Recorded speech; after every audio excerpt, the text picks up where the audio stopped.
말씀은 하나님의 사상, 하나님의 스피릿입니다. 또한 말씀은 인격입니다. 우리가 죄의 종로로 타던 습관이 어느샌가 우리의 인격이 되어졌는데 이것을 하나님의 인격으로 지금 바꾸어지는 곳이 바로 광야라고 지금 말씀을 함께 나눴었어요. 말씀으로 우리 인격 속에 찾아오신 주님이십니다. 시내 광야에 머물면서 율법을 받지요. 그렇죠? 3월에 도착해서 장막을 칩니다. 오늘 본문 1절과 2절에 나와 있죠. 2년 2월 20일 구름이 증거막에서 떠올라서 출발을 하게 됩니다. 넘겨줘요. 약 1년을 머물면서 율법을 받고 성막을 세우게 되지요. 여호와께서 시내산에서 모세를 부르십니다. 그러면서 증거판 돌을 2개를 주시지요. 왜 2개일까요? 하나님에 대한 계명 1계명부터 4계명까지 그리고 5계명부터 10계명까지 이렇게 2개. 하나님에 대한 계명, 사람에 대한 계명. 하나님께서 거하실 성막을 만들 것을 말씀을 하십니다. 그랬더니 모세의 얼굴에 광채가 나서 수건을 쓰고 규례를 백성에게 선포하게 되어집니다. 여기는 지금 시내 광야입니다. 시내 광야에서 모세가 시내산에 올라갑니다. 올라가서 40일 동안 하나님으로부터 이 하나님의 법도와 율례를 우리에게 말씀을 받게 됩니다. 그래서 이 19장에서 24장까지는 하나님의 자기 계시, 하나님이 나는 이걸 원해. 여태까지는 하나님 뭐 했어요? 인간들에게 은혜를 베푸시는 하나님이셨거든요. 이제는 어느 정도 훈련이 되어지니까, 어느 정도 이 광야를 통해서 되어지니까 뭐냐면 나는 이런 하나님이야. 이렇게 말씀하시니까 하나님을 드디어 나타내기 시작했어요. 그러니까 우리가 신앙생활하면서 하나님에 대해서 알지 못한다라고 하는 것은 아직 어린아이 수준에 머물러 있다는 것과 다르지 않습니다. 그죠? 그래서 19장 시내산 앞에서 제사장 나라로 세우시면 약속을 주시는 거예요. 제가 항상 지금 여러분들이 얘기했어요. 신앙생활 누가 하잖아요. 앞에 약속 기둥이 있어야 돼. 말씀 기둥이. 이 말씀 기둥이 없는 사람들이 그냥 그냥 되는 대로 사는 거예요. 막 그냥 인생도 똑같아요, 여러분. 목표가 없는 사람들이 인생을 그냥 막 지멋대로 사는 거예요. 우리 세상에서도. 그죠? 근데 분명한 목표가 있어. 비전이 있어. 그 사람은 막 살지 않잖아요. 놀고 싶다고 다 놀지 않고 자고 싶다고 다 자지 않고. 그래요, 안 그래요? 쓰고 싶다고 다 쓰지 않고. 왜? 목표가 있으니까. 목표가 없는 사람은 그냥 요즘은 뭐 그걸 또 좋게 얘기해서 요즘 아이들 뭐라고요? 욜로족? 예? 내일이 없는 삶. 그죠? 욜로족인 맞죠? 예. 미친 소리를 하고 있는 거죠, 뭐. 그 아이들이 40만 가도 깨달을 거예요.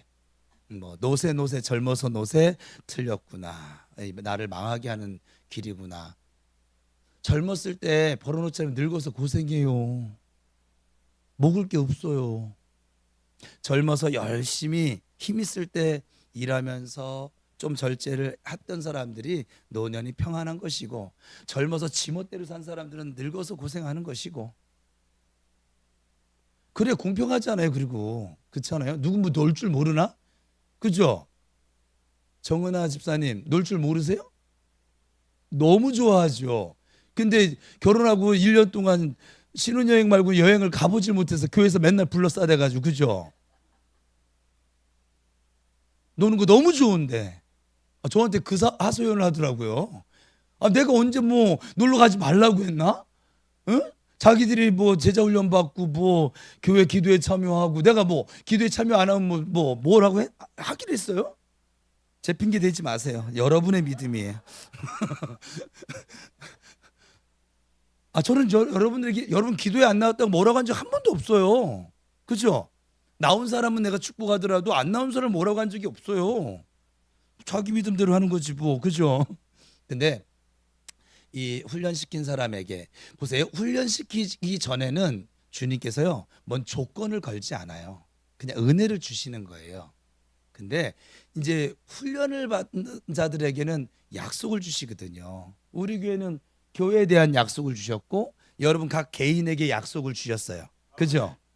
그리고 중간중간 또 그 약속을 지켜나가는 일에 어떻게 보면 같이 협력하는 말씀을 또 계속 주세요. 그죠? 이 말씀을 못 붙잡는 사람은 지 맘대로 자기 속에 오른 대로 예수를 믿을 것이고 자기 속에 오른 대로 예배를 드릴 것이고, 근데 이 약속이 있는 사람은 흔들리긴 하죠. 뭐 바람 불면 배를 탔는데 배가 움직여. 거기서 나는 안 흔들려. 흔들려요. 지가 안 흔들다고 생각을 해서 그렇지. 어떻게 안 흔들리겠어요. 세상 물결을 치는데 흔들려요. 그럼에도 불구하고 쓰러지지 않는 이유는 말씀을 붙잡고 말씀 기둥 붙잡고 나아가기 때문에 그렇다 이 말이에요. 그래서 이 신의 산 앞에서 제사장 나라로 세우십니다. 우리한테도 똑같은 말씀이에요. 여러분은 왜 예수 믿게 했는 줄 아세요? 제사장으로 세우려고요. 예수 믿는 사람들이 지금 출애굽기 19장 말씀만 붙들어도 한국 교회는 엄청나게 바뀔 것인데, 하나님 나를 왜 부르셨을까? 나왔잖아요. 제가 여러분의 부르심에 소망을 알라고 그랬잖아요. 이스라엘을 부르시는 목적이에요. 지금 오늘 우리가 읽은 이 본문이 출애굽기 주제절이에요. 이 19장이 하나님이 왜 애굽에서 건져냈느냐, 왜 홍해를 건너게 했느냐, 왜 세 가지 오리엔테이션을 하면서 왜 광에서 예배를 드리고 또 3일길 못 가서 스물을 만나고 뭐 왜 이런 훈련들을 시켰느냐, 저렇게 하시려고요. 제사장 나라로 세우려고요. 여러분은 여러분 모습을 어떻게 보는지 모르지만 걱정하지 마세요. 하나님 여러분 제사장으로 세울 거예요.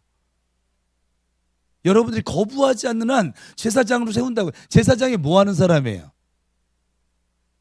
백성들을 하나님 앞으로 인도하는 사람이에요. 그러니까 내가 먼저 하나님 앞에 나가는 방법을 알아야 될 거 아니에요. 그러면 그죠? 제사장이 하나님 앞에, 그렇죠? 아론의 저 아들들이 하나님 앞에 하나님을 두려워하지 않음으로 함부로 나갔다가 죽잖아요. 그죠? 제사장 그래요. 제가 함부로 막 나가잖아요. 저 죽을 거예요.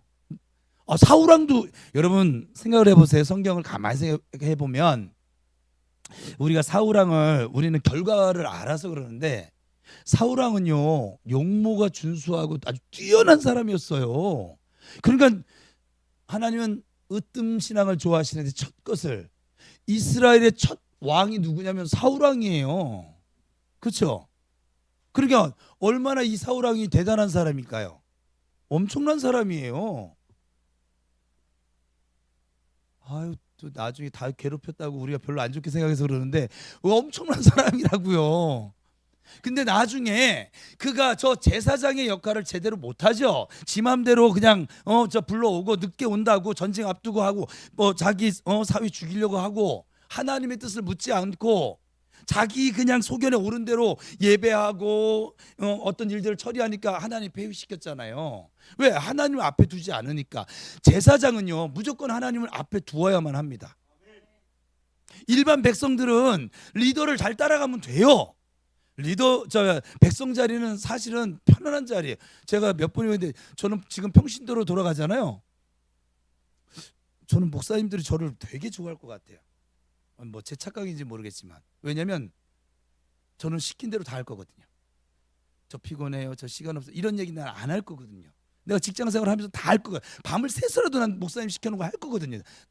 저는 그랬었어요. 그 전부터. 평신도 때도 그랬고, 청년 때도 그랬고, 교육전도사 때도 그랬고, 전임전도사 때도 그랬고, 해가 시킨 건 다 해놔요. 어떻게든지.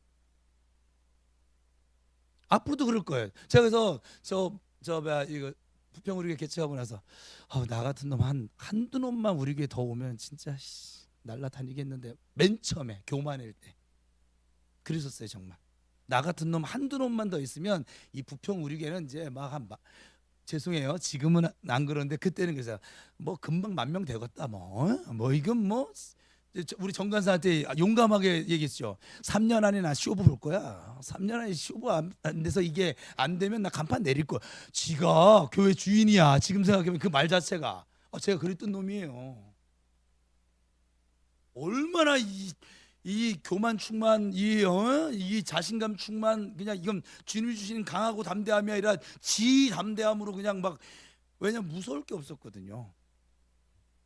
그리고 제가 그 전에 훈련 받으며 사역할 때 실제로 열매들이 그렇게 맺혀져 갔었었고, 그리고 저 죽을 힘을 다해서 훈련에 순종했었고, 근데 하나님이 이제 나를 리더의 자리에 세웠으니까 이제 뭔가 펼쳐지겠지. 막 오늘 보면 저 독수리 날개 치면서 이제 다 죽었어. 이제 막 니들 끝났어. 와, 막 저희 보이죠 이게 막 이게 막 이렇게 어깨에 들썩들썩하면서 와, 해볼까 막 영적으로 이랬다고요 정말. 그리고 쉬는 시간에 맨날 그때 나가수란 프로그램인데 제가 노래를 좋아하니까는 교회 거기서 나가수 TV 틀어놓고 막 가요 들으면서 막 감동받고 왜 그랬나 모르겠어요. 지금 보면 정말 지멋대로였던 것 같아요. 훈련은 받았는데도 지멋대로예요. 그리고 기도는 안 해. 제가 비기를 알았어요. 이제 뭐 앞으로 목사님들 만나면 제가 다른 걸 안 볼 거야. 그가 기도를 하고 있는지 안 하고 있는지. 기도를 안 하는 목사는요 다 자기가 주인이에요. 그럴 수밖에 없는 거예요. 기도를 안 하고 하나님을 앞세운다? 불가합니다. 불가능합니다. 그리고 마귀가 툭 건들면 넘어지게 돼 있어요. 왜? 여러분 마귀를 우습게 생각하면 안 돼요. 마귀를 우습게 생각하지 마세요. 예, 마귀는 영이에요. 우리는 육체를 지니고 있고요.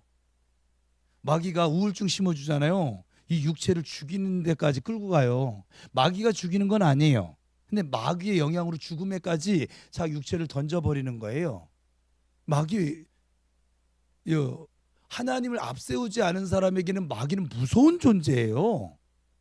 왜냐면 죽이기도 하고 살리진 않지, 빼앗고 멸망시키고 가정을 분열시키고 부모와 자식 간을 아주 원수 만들고 형제와 형제 사이를 아주 그냥 이건 뭐 죽일로 만들고, 그게 다 마귀가 하는 일이거든요.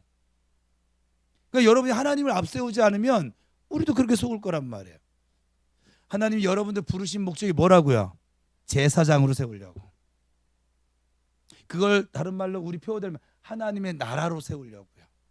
요즘 우리 교회 주시는 용어로 한다면 여호와의 군대 삼으시려고요. 여호와의 군대가 뭐를 하냐면 우리의 싸움은 혈과 육에 관한 것이 아니라 뭐라고요? 영적 전투라고요. 이 영적 전투가 뭐냐면 사단의 통치를 받던 그 영혼을, 그 죽은 영혼이죠. 그 영혼을 하나님의 통치를 받는 하나님의 백성, 하나님의 나라로 만드는 게 영적 전투예요. 이 땅에서 뭐 잘 먹고 잘 살고 뭐 그게 아니에요. 죽을 영혼 살리는 게 영적 전투예요. 사단의 지배하에 살던 사람을 하나님의 통치 가운데 의와 평강과 희락을 누리게 하는 것이 영적 전투라고요. 근데 우리가 제사장으로 세움을 받지 못했어. 여호와의 군대가 되지 못했어. 맨날 그냥 지 생각에도 맨날 자빠지고 넘어지고 뭐 싸워야 뭐 의미가 없지요. 다 싫테니까. 우리 4절에서 6절까지 같이 읽겠습니다. 시작. 내가 애굽 사람에게 어떻게 행하였음과 내가 어떻게 독수리 날개로 너희를 업어 내게로 인도하였음을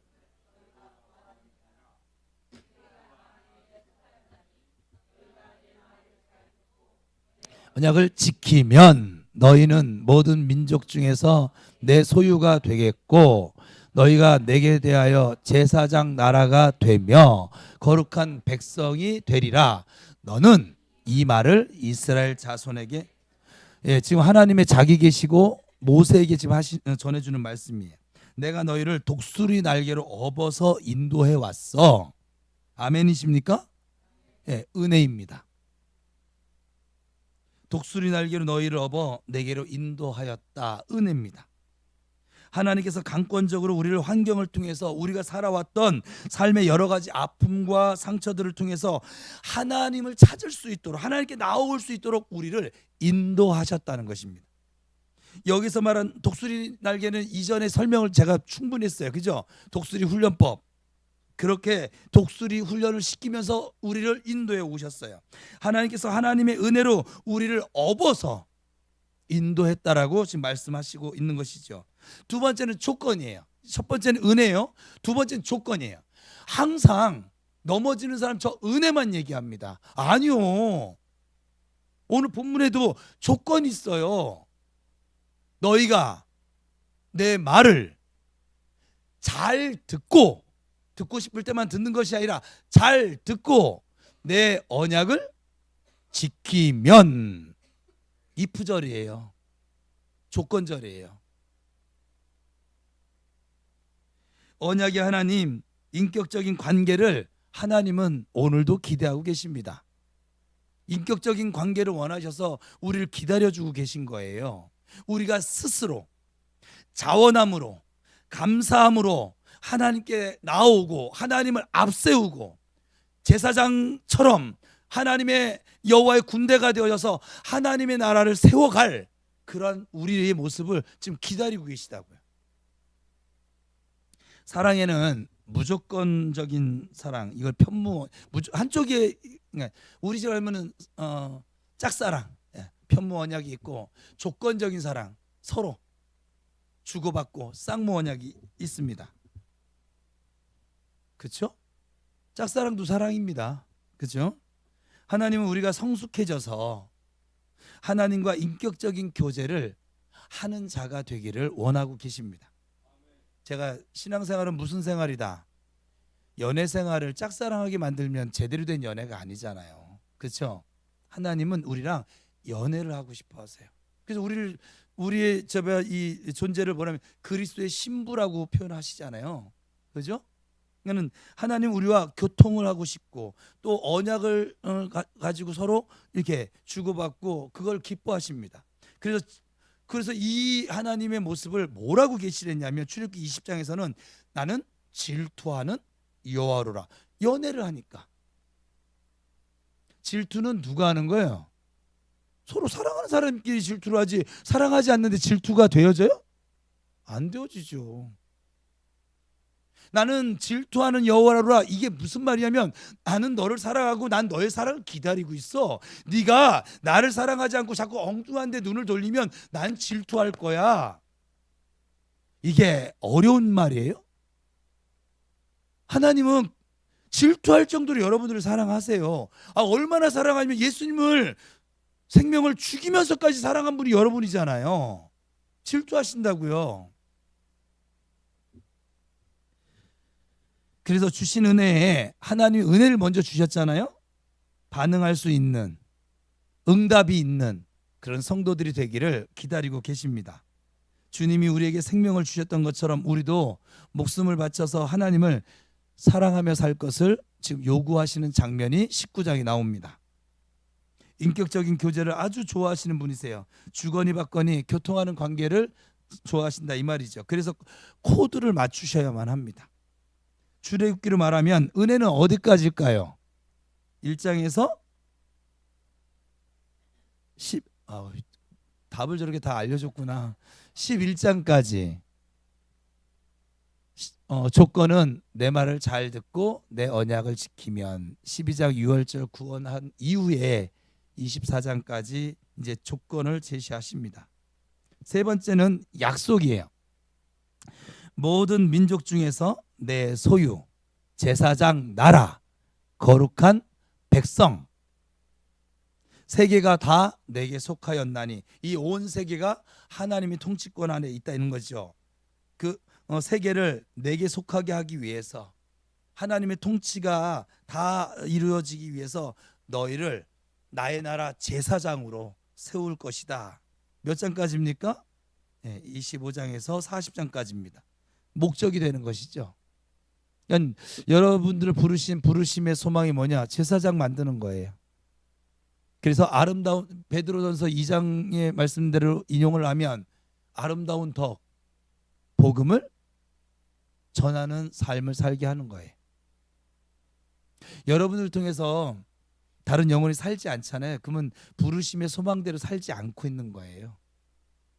하나님이 우리에게 지금 여러분들을 보내고 계시는데 그분만 구원하는 게 아니에요. 그분을 구원하면 그분에게 고구마 줄기처럼 달려있는 분들이 계세요. 하나님의 통치를 받지 않고 있는 영혼들, 그 영혼들을 그를 세워서 제사장으로 세워서 그 사람들을 하나님의 백성으로 구원하시겠다는 거야. 자, 옆 사람 그렇죠. 뭐 이런 말씀을 하면은 쟤들이 가만히 있지는 않기는 해요. 옆 사람 좀 어깨 좀 주물러 주겠습니다. 잠깐. 저도 못 참겠어요. 오늘 뭐 단체로 뭐 어마어마들 하시네. 예? 네.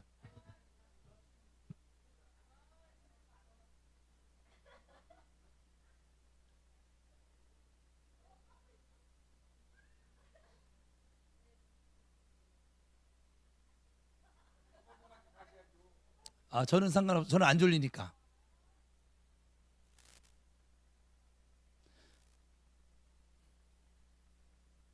아버지, 그리스도의 보혈을 바릅니다. 눈꺼풀은 가벼워질지어다. 눈꺼풀은 가벼워질지어다.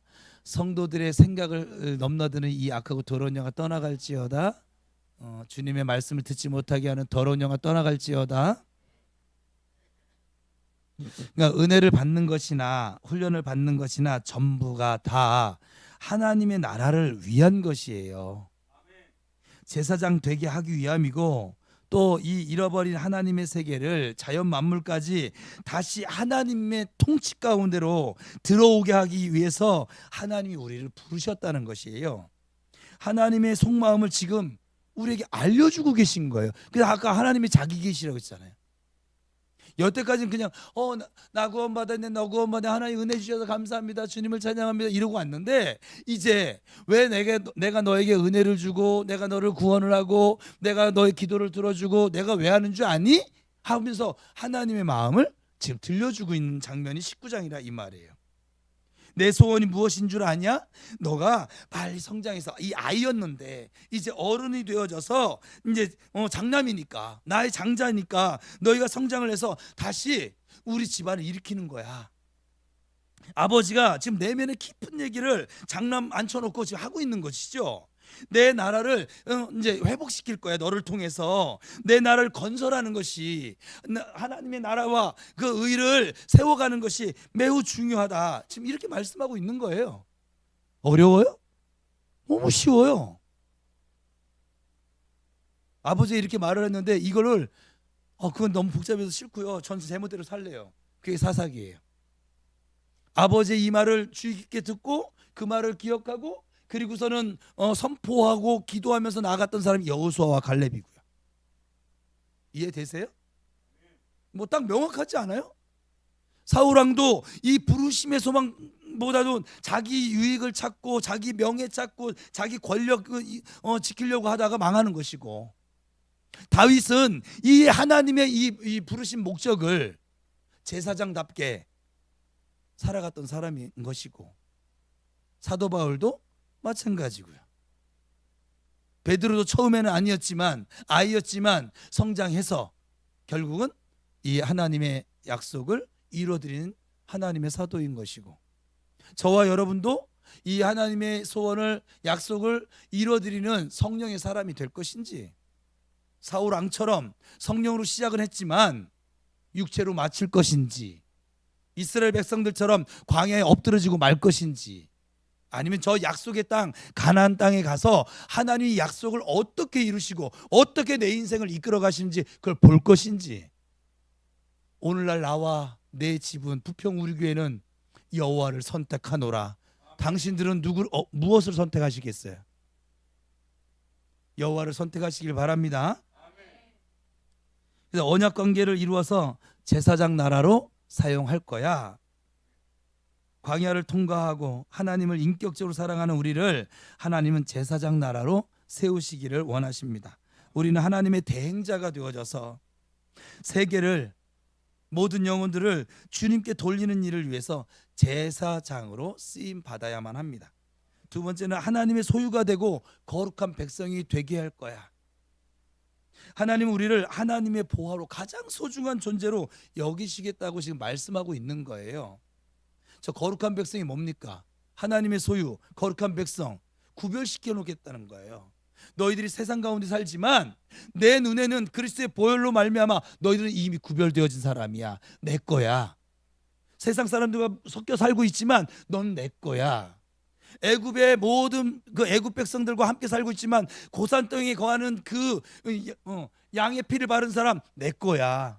죽음의 영인 마귀가 절대 너를 침범할 수가 없어. 사망의 음침한 골짜기를 다닐지라도 너는 해를 받지 않을 거야. 왜? 내 거야. 그 약속인 거예요.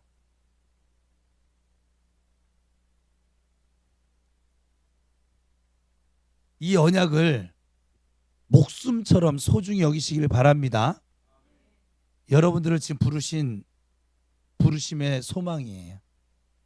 저게 어떤 이에게는 목사의 자리가 될 것이고, 어떤 이에게는 선교사의 자리가 될 것이고, 어떤 이에게는 복음 전하는 자의 자리가 될 것이고, 어떤 이에게는 교사의 자리가 될 것이고, 어떤 이에게는 봉사자의 자리가 될 것이고, 어떤 이에게는 가문을 살리는 자리가 될 것이고, 그게 다를 뿐이에요.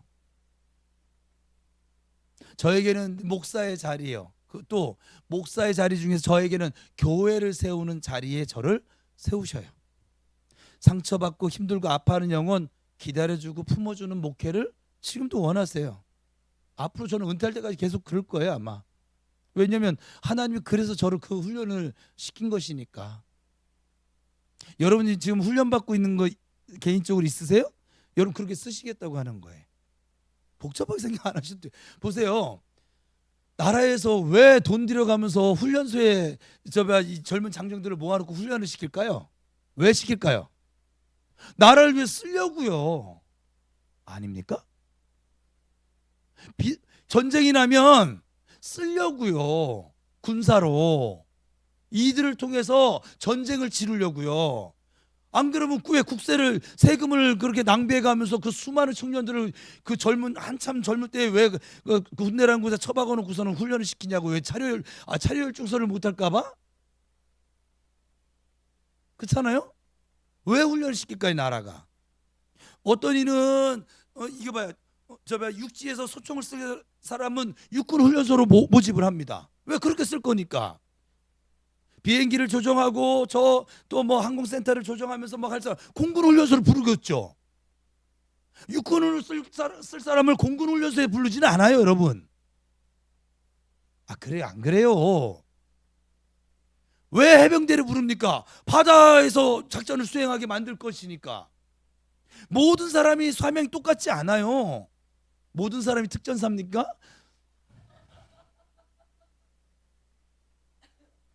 특전사는 말 그대로 특별한 전사예요. 유사시에 적군에 가가지고서는 침투해가지고 최전방에서 일반 병사들은 도저히 꿈도 못 꾸는 그 작전을 수행하는 사람. 아우 존경해야 돼요. 우리 이진철 집사님을 보면서 부평 우리 교회에 축복하는 거예요. 부평 우리 교회에 영적인 특전사가 되기를 축복합니다. 예.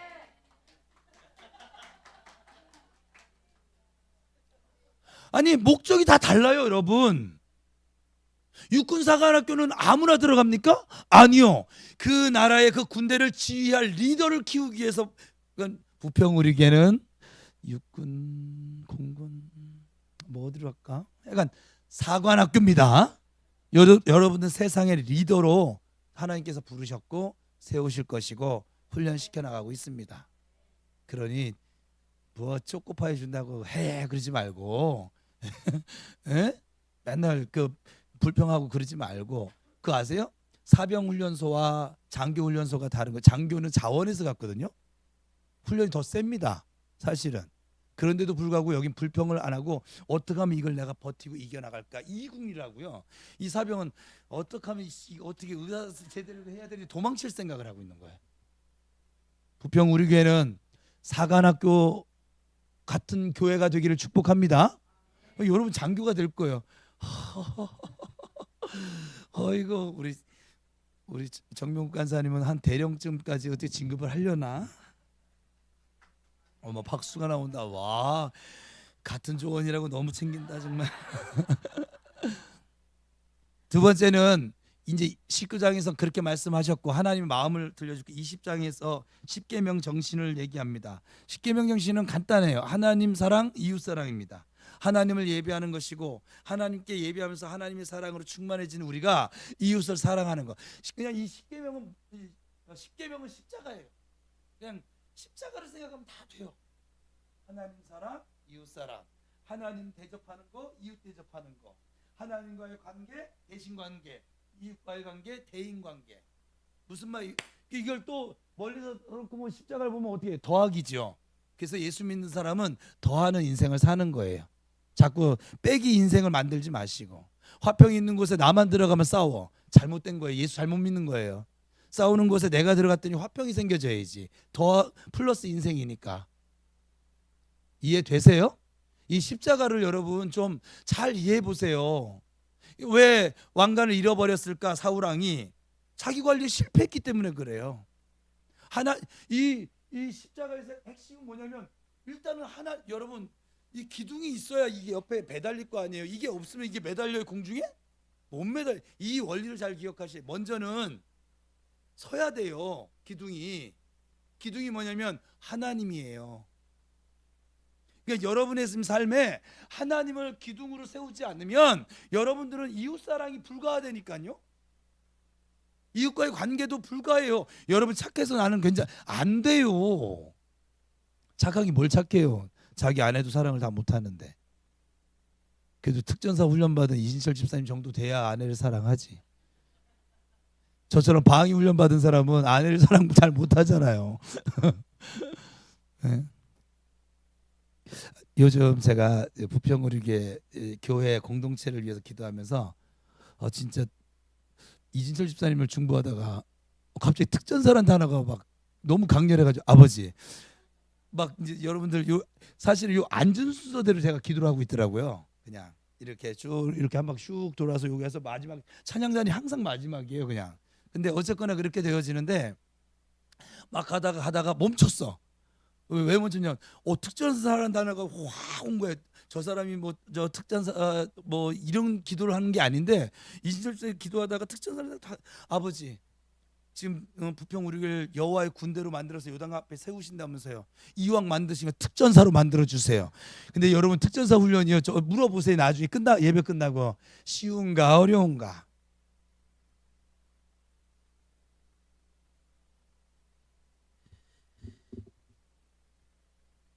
그러니까 충동대로 살아가고 감정대로 사람들을 미워하면서 하나님이 말씀하신 원칙대로 살지 않기 때문에 그래서 실패하는 거예요. 은혜를 받은 이후에 어떻게 살아가야 할까요? 그래서 자기 경영, 자기 관리가 매우 중요합니다. 원칙을 따라, 즉 하나님 원칙을 세워주는 거예요. 성도의 삶에 원칙을 세워주는 거예요. 그러므로 하나님 구원받고 세례 훈련을 거친 이스라엘 백성들을 말씀의 산, 신의 산으로 인도하시고, 그전에는 말씀하지 않으셨어요. 계속 은혜만 주셨어요. 그죠? 그들에게 하나님의 원칙을 가르쳐 주시는 거예요. 백성들이 충동대로 감정대로 살지 않고 하나님의 말씀의 원칙을 붙잡고 살 수 있도록 지금 계시하고 계신 것이, 십계명은 하나님의 스피릿 기본 원칙을 우리에게 계시하는 내용이거든요. 그래서 하나님의 자기 계시, 마태복음 22장에 보면 20장은 십계명인데, 십계명은 돌비가 두 개라고 했어요. 하나는 하나님을 예배하고 섬기는 법, 하나는 이웃을 존중하는 법. 그죠? 그래서 1절과 2절은 하나님의 계시인데 함께 읽어볼까요? 20장 1절에서 2절 시작.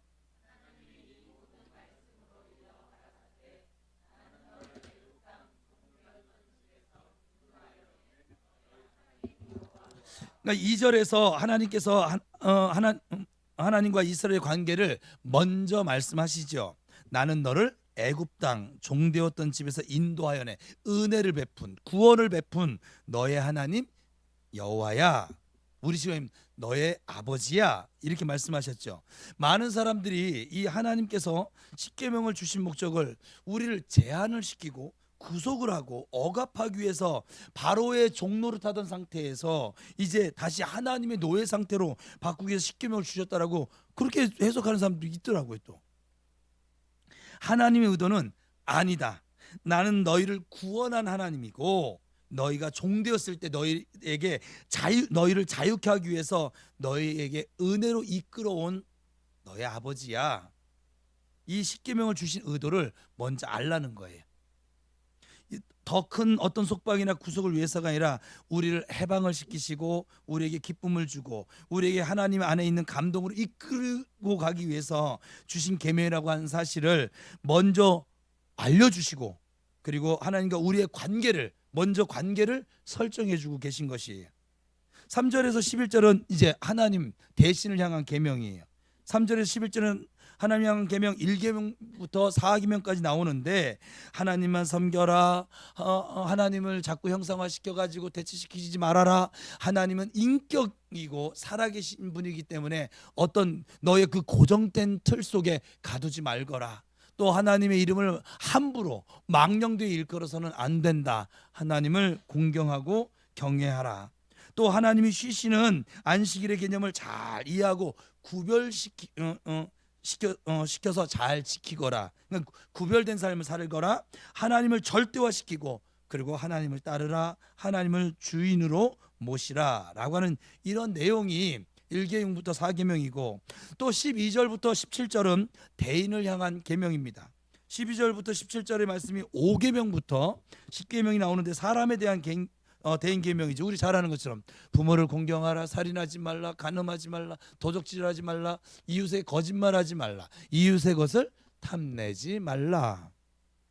이 마태복음 22장에 보면 선지자와 율법의 모든 강령, 모든 요약은 하나님을 몸과 마음과 뜻과 힘을 다해서 사랑하고, 또 하나는 내 이웃을 내 몸처럼 사랑하라. 즉 하나님 사랑과 이웃 사랑이 구약 성경의 전체에 대한 요약이다라고 말씀하잖아요, 예수님께서.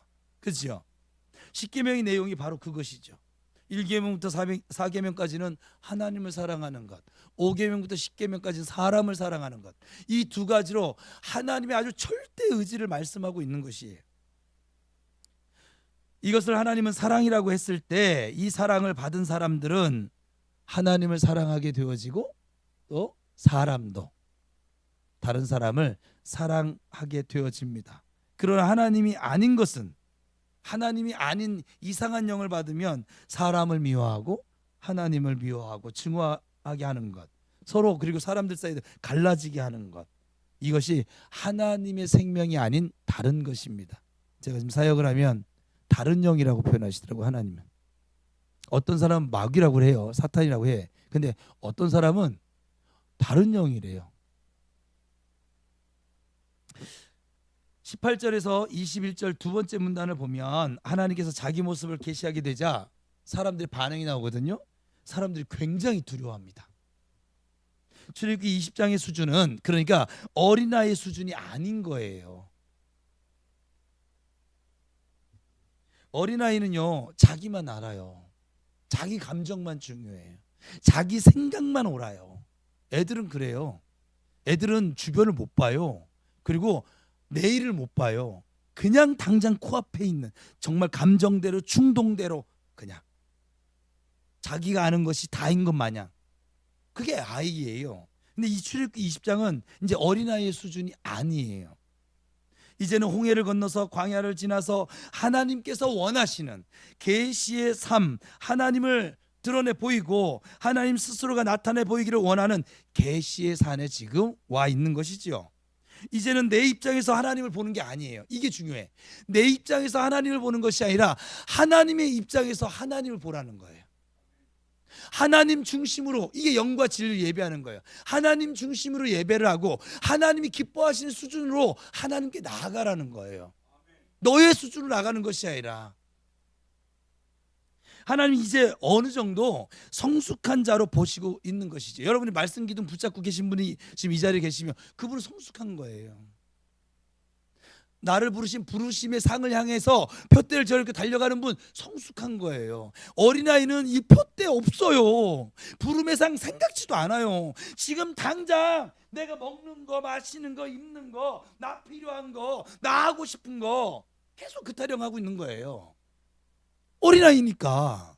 내가 어린아이인지, 내가 지금 어른으로 지금 성숙해져가 사춘기를 겪고 있는지, 어른으로 성숙해져 가는지 여러분이 알 수 있어요. 사실은 아이는 다른 사람을 배려해요, 배려할 줄 몰라요? 대답을 안 하시네. 여기 아이가 많이 앉아 있구나.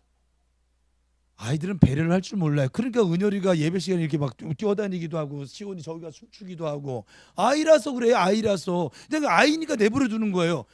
갑자기 박은숙 집사님 일어나가 저기서 춤추고 막 그러면 예배 시간에 혼나죠. 아이니까 괜찮은 거예요. 이해되세요? 근데 이 아이가 좀 자라면 어떻게 돼요? 이제는 부모님 눈치를 볼 때도 생겨지고 그게 자랐다는 증거예요. 더군다나 저녁에 아빠 저 드릴 말씀이 있어요. 제가 가만히 곰곰이 생각해 보니 아빠 엄마가 저를 키우시기 위해서 얼마나 고생을 하셨을까. 눈물 날 것 같아요. 막 상상만 해도. 그러더니 또 언제 그랬냐는 듯이 사춘기를 만나가지고서 지멋대로 그냥 엄마가 잔소리 그럴 때도 있어요. 있는 거예요. 그게 필요한 시기예요. 어른이 되어져 가는 과정에 꼭 지나가야 할 과정이더라고요. 불효자는 운다는 말이 있잖아요. 사춘기를 심하게, 저는 좀 심하게 지났는데 심하게 지나고 나니까 저는 저희 어머니한테 정말 덤빌 수가 없어요. 제가 그렇게 심하게 방황할 때 기다려 주셨던 분이거든요. 근데 또 사춘기 없이 이렇게 막 지나간 아이들은 또 부모에 대해서 뭐 이렇게 얘기하면 그 부모에 대한 고마움 또 그렇게 깊진 또 않아요. 또 그냥 뭐 저는요 많이 깊어요. 아주 깊어요. 또 하나님께도 저는 하나님 앞에서도 사춘기를 지나고 온 사람이라 그런지 제가 지금 하나님이 일할 때 저 뭐 가리는 게 없잖아요. 머뭇거리는 게 없잖아요. 왜 그럴까요? 저 바보니까? 아니요. 하나님의 은혜가 죄가 많은 곳에 은혜가 더하다고 그랬잖아요. 저에게 하나님의 은혜는 너무나 커요. 말로 형용할 저 정말 죽어도 정말 여한이 없어요. 그냥 하는 말이 아니에요. 목사라서 하는 말도 아니. 내가 이렇게 얘기하면 목사님이니까 아니요. 목사라서 하는 말이 아니라 은혜가 그렇게 크다고요. 모범생으로 자란 아이들은 지가 노력했어요. 지가 공부 열심히 했고 지가 착하게 살아왔어. 그래서 부모님이 이렇게 해주고 당연한 거야. 첫째 아들. 둘째 탕자는 잘못은 하긴 했지만 돌아와서 그 이유는 안 써주시네. 돌아와서 아비의 품에 품기고 아버지가 이렇게 잔치를 벌려주는 그 모습, 모든 모습을 보면서 그 다음부터 둘째 아들은 어떻게 살았을까요? 아버지의 말씀이라면 그냥 무조건 이해하지 않을까요? 또 집 나갈까요? 글쎄요. 그건 알 수가 없네. 성경이 없어서. 예수님께서 이 땅에 오신 것은 사람을 살리기 위한 것입니다. 하나님이 사람이 되셔서 오신 것은 사람을 살리기 위해서 온 거예요. 먼저는 하나님이 사람에게 수준을 맞추어 주시려고 내려오신 게 성육신이에요. 그래서 죄인들을 다 끄집어 올려가지고 구원하셨습니다. 구원이란 건 무엇이냐면 지금 이 사탄의 지배하에 있는 이 자리에서 끌어올려서 천국으로 인도해 가시는 것이거든요. 그러니까 하나님이 원래 의도했던 수준으로 그렇게 끄집어 올리는 것이 바로 구원인 것이죠. 그런데 타락하고 망령된 사람들은 내려오신 이 하나님을 붙잡고 못 올라가게 하는 것이죠. 사람의 수준으로 하나님을 고착화시키는 것, 그게 금송아지예요. 여러분들에게도 있을지 몰라요. 내가 하나님의 수준으로 올라가야 되거든요. 우리가 예수님을 닮아가야 되거든요. 그런데 내가 믿고 싶은 하나님으로 만들어버리는, 고착화시키는 거예요. 그게 금송아지 사건이. 이스라엘 백성들이 보면 하나님 은혜를 못 받았습니까? 이들은 다 지금 우리 식으로 하면 교회 다니는 사람들이에요.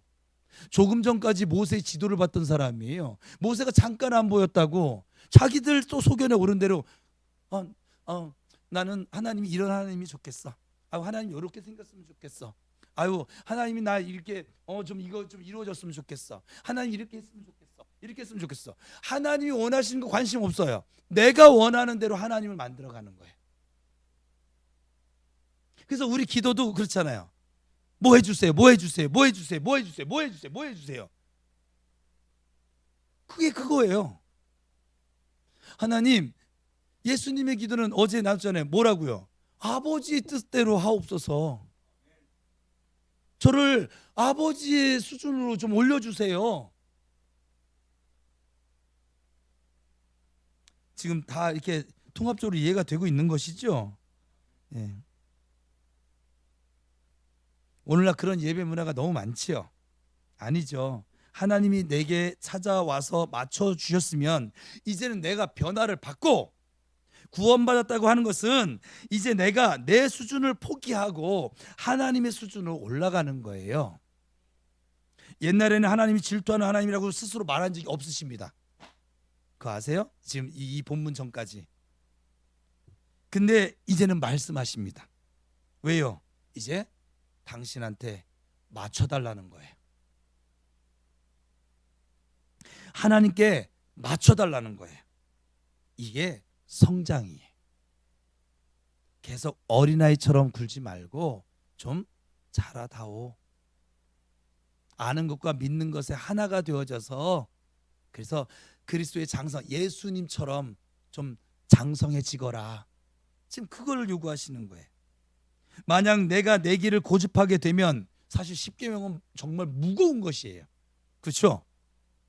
내가 나를 포기하고 하나님께 맞추게 되면 이것은 우리에게, 이 말씀은 성장시키는 것이고 하나님의 형상으로 우리가 변화받게 하는 것이고 하나님으로 채워져 가는 것이고, 그래서 여기 지금 계시에서 한 20장까지 오기까지 계속 하나님이 하셨던 일이 무엇이냐면, 12장 6월절 때는 죄를 포기하고, 왜 죄의 종로로 타는 게 포기하고 죄에 대한 처리를 요구하셨고, 13장 무교절에서는 죄된 길을 이제 포기하게 하셨고, 14장은 홍해를 건너면서 자기를 부인하게 세례를 받게 하셨고, 15장에 어떤 문제를 만났을 때 이제 자기 힘으로 푸는 것이 아니라 십자가를 예수님을 앞세우고 적용하게 하셨고, 16장 떡 문제를 만났을 때는 오직 하나님만 바라보는 훈련을 시키셨고, 17장 르비드에서 물 문제를 만났을 때 전부가 다 하나님께 와서 부르짖게 기도하기를 원하셨고, 아말렉 군대와의 전투에서는 오직,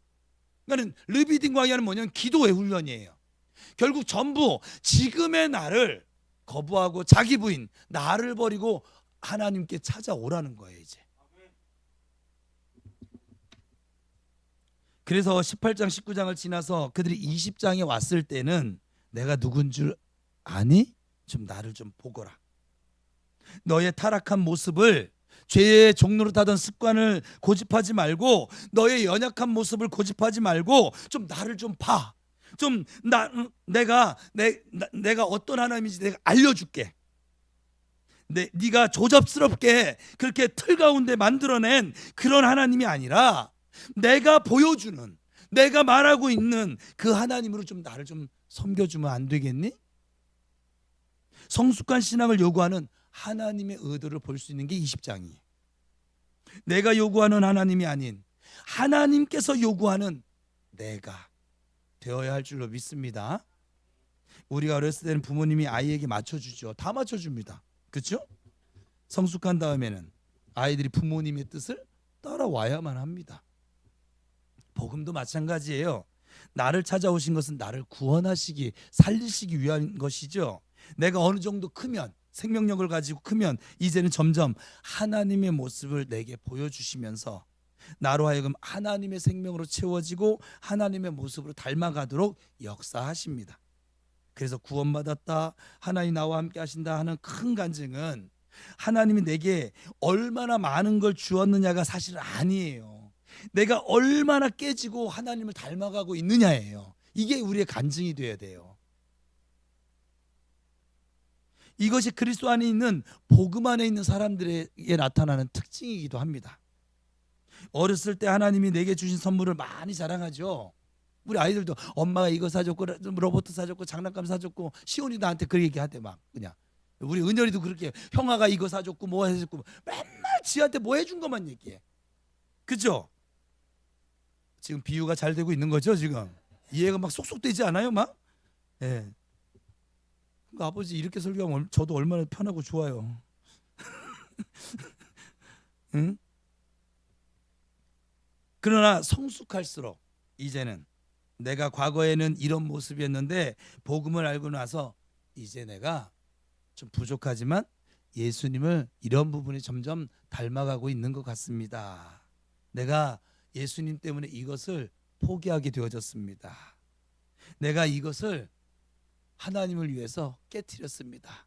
내려놓았습니다. 신발 벗었습니다. 자기가 부서지고 포기합니다. 그래서 바울도 자랑할 것이 너무 많이 있지만 내가 십자가밖에 자랑할 것이 없다라고 고백하는 거예요.